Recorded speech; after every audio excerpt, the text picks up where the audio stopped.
Oknum Bayangkari di Jambi jadi tersangka penipuan gestun fiktif 4,8 miliar rupiah. Subdit satu. Coba ada.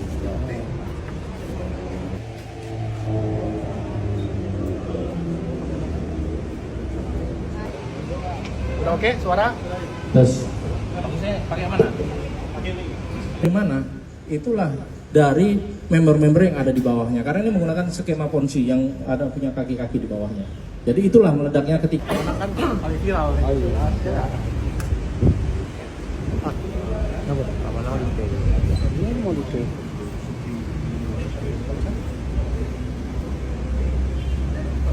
Anak nabi yang satu menyusul yang sekarang akan disampaikan oleh beliau.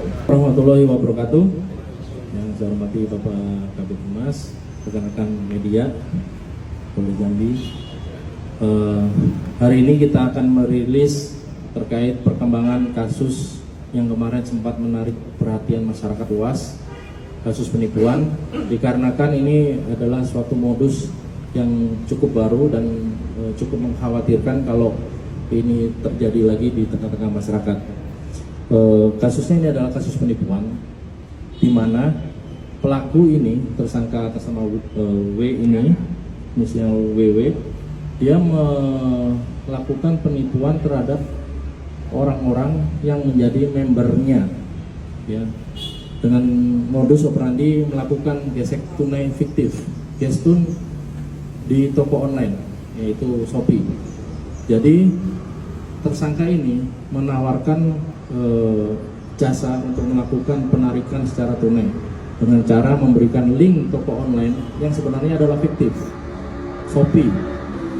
Membernya ini diminta untuk melakukan pembelian suatu barang, ya, suatu barang yang barangnya itu tidak ada. Jadi ketika dilakukan check out oleh membernya ini dijanjikan keuntungan sebesar 30%. Nanti setelah dilakukan check out 13 hari atau 14 hari kemudian cairlah dana itu ke toko atau ke pemilik toko online tersebut. Dari situ dipotonglah 15%, kemudian diserahkanlah kepada saudara W ini. Kemudian saudara W ini menyerahkan kepada member tersebut dengan cashback. Nah, bujuk rayunya di sini. Contohnya, misalnya ada satu member yang melakukan check out perhiasan emas harga 10 juta. Ya. Nanti yang akan diterima oleh korban ini, member ini, adalah uang sebesar 13 juta. Jadi ini kan sangat menggiurkan bagi masyarakat awam. Dengan membeli suatu barang seharga 10 juta yang barangnya fiktif, kemudian dia akan menerima uang sebesar 13 juta. Dari mana uang 3 juta itu? Bahkan 4,5 juta, karena kan sudah dipotong 15% oleh pemilik toko. Itu dana yang 4,5 juta itu diperoleh dari member-member yang ada di bawahnya lagi. Jadi ini menggunakan sistem skema Ponzi, ya. Jadi Bang Jati, senyum Bang. Pak. Oke. Nah, mau tanya lah ya. bentar ya. Seperti ini ada yang ngajarin atau gimana? Nggak ada. Kamu berpikir bisa memberikan peluang bisnis yang memberikan keuntungan besar ini, apa kamu tidak takut bahwa suatu saat pasti akan jebol seperti ini?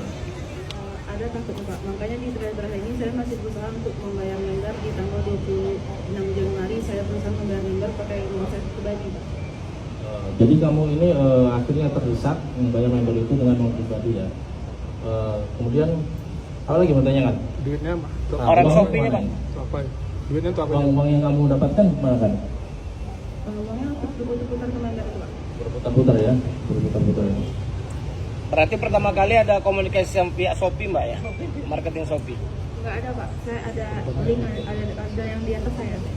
Dan ada juga mungkin Mbak mengajari member itu untuk utang supaya ada pay letter. Nggak ada mengajari, saya kan menawarkan jasa, jadi mereka tuh tertarik kayak gitu seperti itu. Dapat itu dari mana Mbak? Jati, senyum. Bang Jati. Jambi, seorang oknum Bayangkari di Jambi bernama Wike Widiati, 26, ditetapkan sebagai tersangka dalam kasus penipuan gesek tunai, gestun, fiktif. Pelaku berhasil menipu puluhan warga Jambi dengan total kerugian mencapai 4,8 miliar rupiah melalui aplikasi pinjaman pembayaran nanti, PayLater.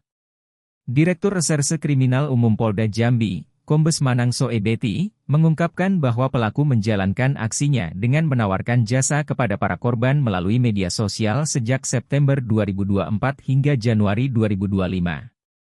Total ada 32 member yang terdata mengalami kerugian sebesar 4,8 miliar rupiah, ujar Manang pada Senin, 10 Februari 2025. Menurut Manang, para korban dijanjikan keuntungan setelah melakukan check-out atau pembelian di aplikasi toko online fiktif.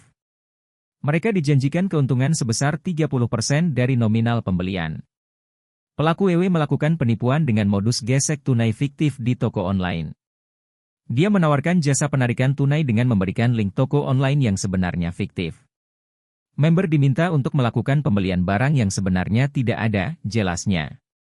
Setelah korban melakukan check-out, mereka diminta menunggu maksimal 14 hari untuk pencairan dana.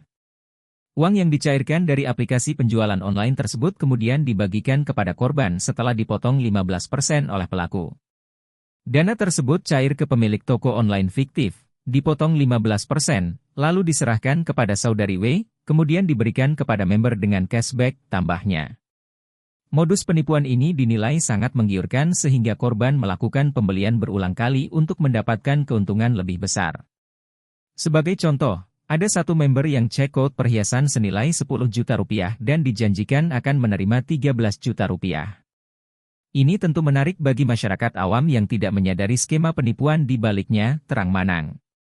Manang menjelaskan bahwa skema penipuan ini mirip dengan skema Ponzi, di mana pelaku mencari korban baru untuk menutupi keuntungan bagi member sebelumnya. Pada akhirnya, member yang bergabung belakangan justru mengalami kerugian besar. Awalnya member percaya karena menerima keuntungan. Namun, setelah melakukan check-out berkali-kali dan diminta dana talangan 20 juta rupiah dengan janji keuntungan 40-47%, skema ini akhirnya runtuh. Member yang berada di lapisan paling bawah tidak bisa mencairkan dana, paparnya. Kasus ini pertama kali dilaporkan ke Polda Jambi pada 4 Februari 2025.